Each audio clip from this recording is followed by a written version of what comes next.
नमस्कार, आज की वीडियो में आप सभी का स्वागत है और आज का हमारा टॉपिक रहेगा एंशिएंट ओलंपिक गेम्स। जैसा कि हमने अपनी लास्ट वीडियो में देखा था कि ओलंपिक गेम का जो ओरिजिन है, जो ओलंपिक गेम्स आज हम खेल रहे हैं जिसमें हम काफ़ी मॉडर्न, काफ़ी एडवांस गेम्स खेल रहे हैं, उसका ओरिजिन जो है, उसकी रूट्स जो हैं वो एंशिएंट टाइम्स में जाती हैं। जो ओलंपिक गेम्स का ओरिजिन हुआ था वो काफ़ी 100 साल, कई हज़ार साल पहले हुआ था। और कितने साल पहले?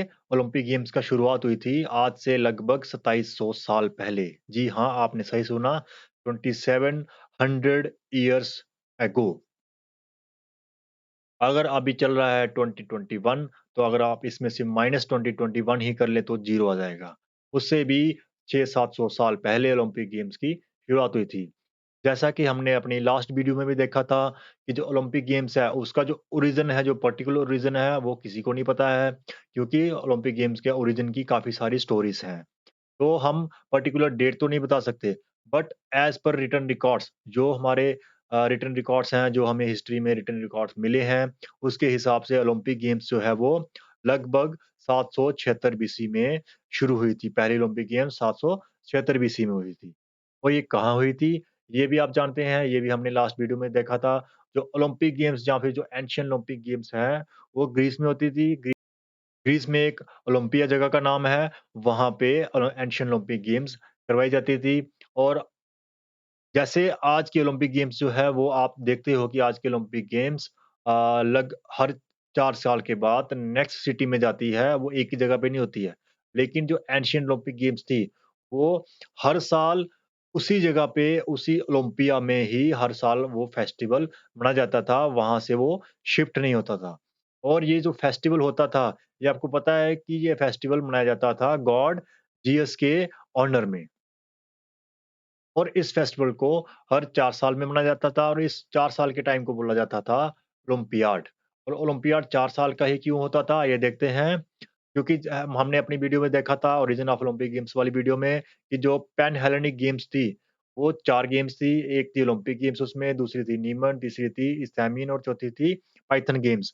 और उनका एक शेड्यूल होता था उनको ऑर्गेनाइज़ करने का। वो शेड्यूल था पहले साल होता था ओलंपिक गेम्स, दूसरे साल होता था नीमन एंड इस्तामिन गेम्स, तीसरे साल होता था पाइथन गेम्स और चौथे साल होता था नीमन एंड इस्तामिन गेम्स फिर से। तो उस 4 साल के बाद फिर से नंबर आता था ओलंपिक गेम्स का। तो यहाँ पे आप देख रहे हो कि ओलंपिक गेम्स है वो हर 4 साल के बाद रोटेशन में उसका नंबर आ रहा है। तो इसीलिए जो ओलंपिक गेम्स है वो 4 साल के बाद करवाई जाती थी और एडवांस जो अभी मॉडर्न ओलंपिक गेम्स चल रही है वो भी उ उसी को देखते हुए हर 4 साल के बाद करवाई जाती है। और एंशिएंट ग्रीस में उस 4 साल के टाइम को उन्होंने एक पर्टिकुलर नाम दिया था, उसको बोलते थे वो ओलंपियाड। और इसी ओलंपियाड का इस्तेमाल भी किया जाता था टाइम को मेज़र करने के लिए। तो जिस भी समय ओलंपिक गेम्स होनी होती थी, जिस साल ओलंपिक गेम्स होनी होती थी, उससे कुछ महीने पहले, कुछ टाइम पहले पूरे ग्रीस में एक रिलीजियस युद्ध विराम की घोषणा कर दी जाती थी। कुछ महीने पहले ही, कुछ टाइम पहले ही घोषणा कर दी जाती थी। वो घोषणा करने के साथ-साथ ही जो मैसेंजर होते थे, जो मैसेज को लेके जाते थे, वो सिटी टू सिटी ट्रैवल करते थे और वहाँ पे जाके वो ओलंपिक गेम्स की डेट्स को अनाउंस करते थे कि इस पर्टिकुलर डेट को ओलंपिक गेम्स करवाई जाएगी।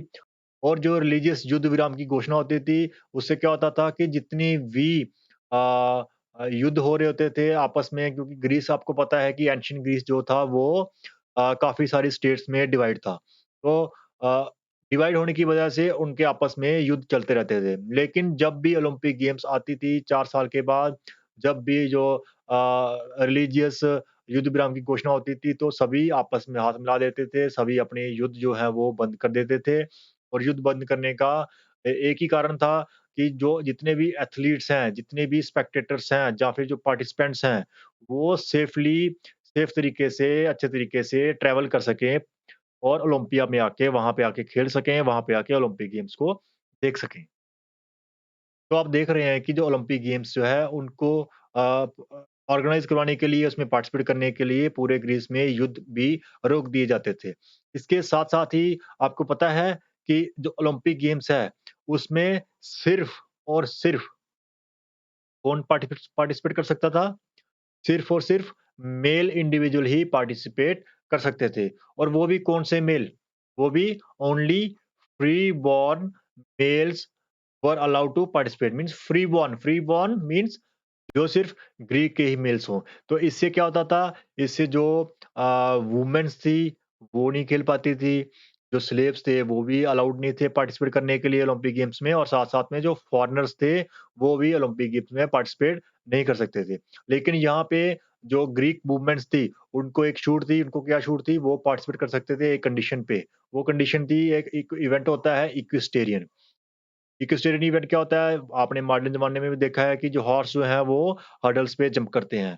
तो ये इवेंट्स जो है वो अ, एंशिएंट ओलंपिक्स में भी करवाया जाता था। तो इस इवेंट में वुमेन्स पार्टिसिपेट कर सकती थी और वो भी डायरेक्टली नहीं, इनडायरेक्टली। इनडायरेक्टली कैसे? जो इक्विस्टेरियन इवेंट था उसका जो विनर था वो हमेशा अ, हॉर्स का जो मालिक घोड़े का जो मालिक है, उसको विनर डिक्लेयर किया जाता था।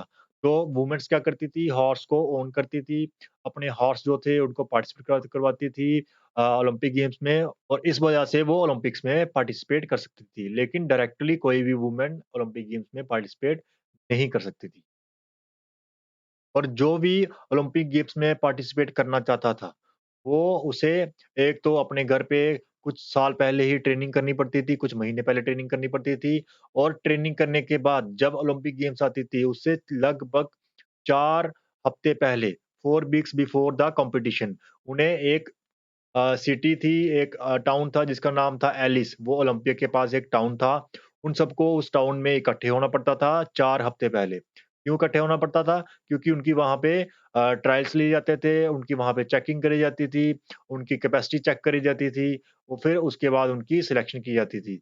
और सिलेक्शन करने के बाद जो भी सिलेक्टेड एथलीट्स होते थे या फिर जो भी सिलेक्टेड जजेस होते थे, क्योंकि कॉम्पिटिशन करवाना है तो जजेस भी ज़रूरी चाहिए।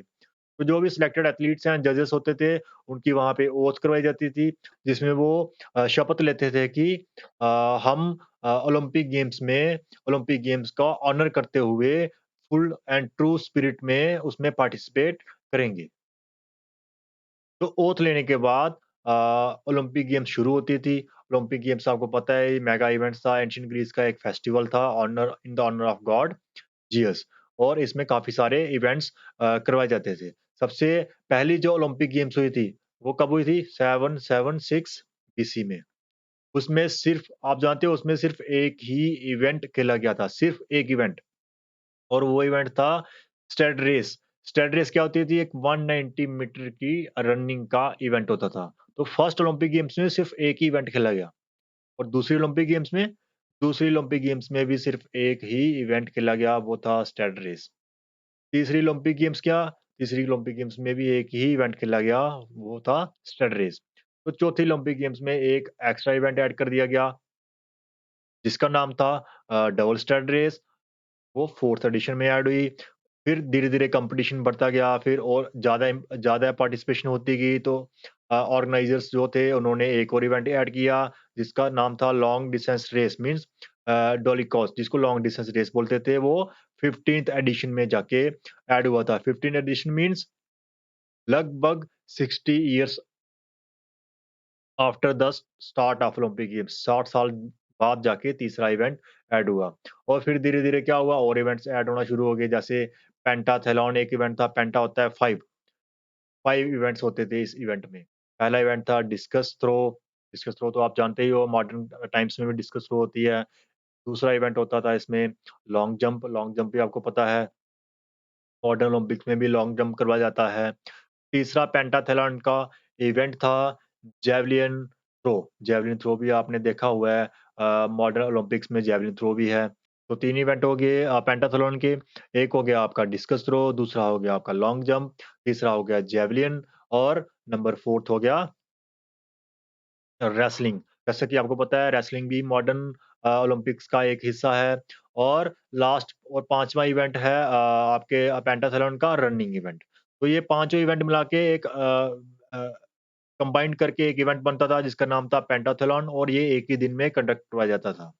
इसके साथ-साथ ही और भी काफ़ी सारे इवेंट धीरे-धीरे जैसे-जैसे गेम्स ग्रो करती गई, जैसे-जैसे जो ओलंपिक गेम्स है फेमस होती गई और इवेंट्स ऐड होते गए। जैसे 23rd एडिशन में इवेंट ऐड हुआ बॉक्सिंग।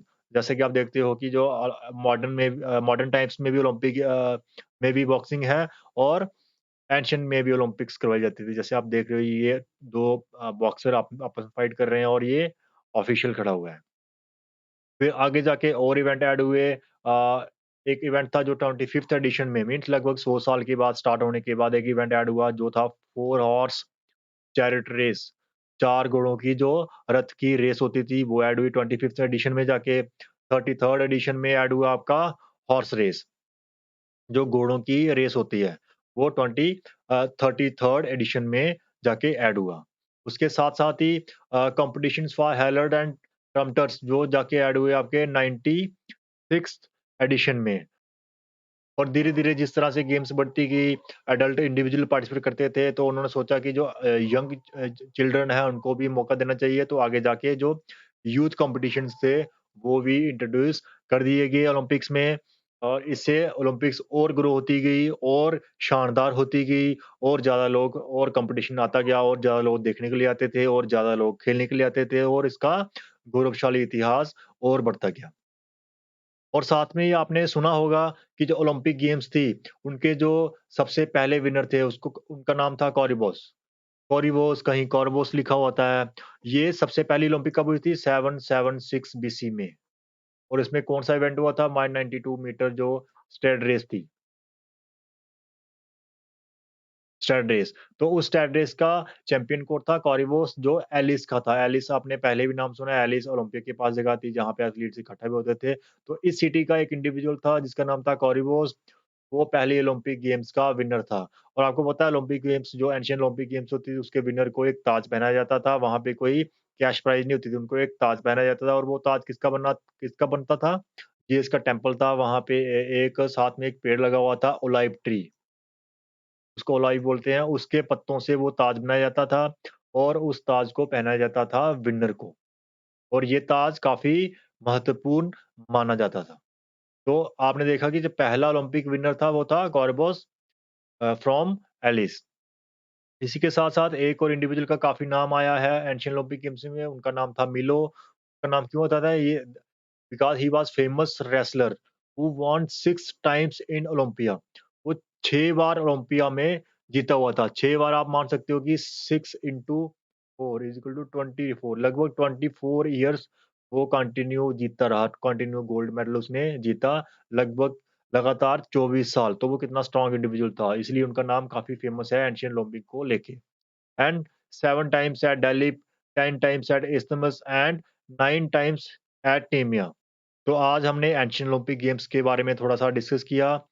इसके साथ-साथ ही एंशिएंट ओलंपिक गेम्स का एक साथ में मिलता हुआ टॉपिक रहता है, उसको बोलते हैं ऑर्गनाइजेशन ऑफ एंशिएंट ओलंपिक्स। तो आज हमने एंशिएंट ओलंपिक गेम्स के बारे में थोड़ा-सा डिस्कस किया है। इसका एक टॉपिक रहता है जिसको बोलते हैं ऑर्गनाइजेशन ऑफ ओलंपिक गेम्स। जैसे आप देखते हो कि जो मॉडर्न ओलंपिक गेम्स है, वो भी काफ़ी अच्छी तरीके से ऑर्गनाइज़ करवाई जाती है, जिसमें 10 से 15 दिन लगते हैं। इसमें ओपनिंग सेरेमनी होती है, बीच में इवेंट्स होते हैं और एक क्लोजिंग सेरेमनी होती है, जो मेन इवेंट्स होते हैं मॉडर्न ओलंपिक्स के। वैसे ही एंशिएंट ओलंपिक गेम्स है, वो भी ऑर्गनाइज़ करवाई जाती थी। उसके जब ये पीक पे थी तो लगभग 5 दिन के लिए ऑर्गनाइज़ होती थी और भी काफ़ी सारे बीच में इवेंट्स करवाए जाते थे। ओपनिंग सेरेमनी होती थी, क्लोजिंग सेरेमनी होती थी।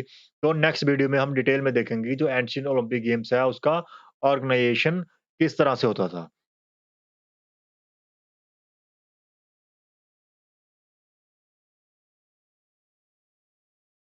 आज के लिए इतने काफ़ी है। नेक्स्ट वीडियो में हम देखेंगे organisation of ancient Olympics. Till then take care, good bye. Thank you for watching.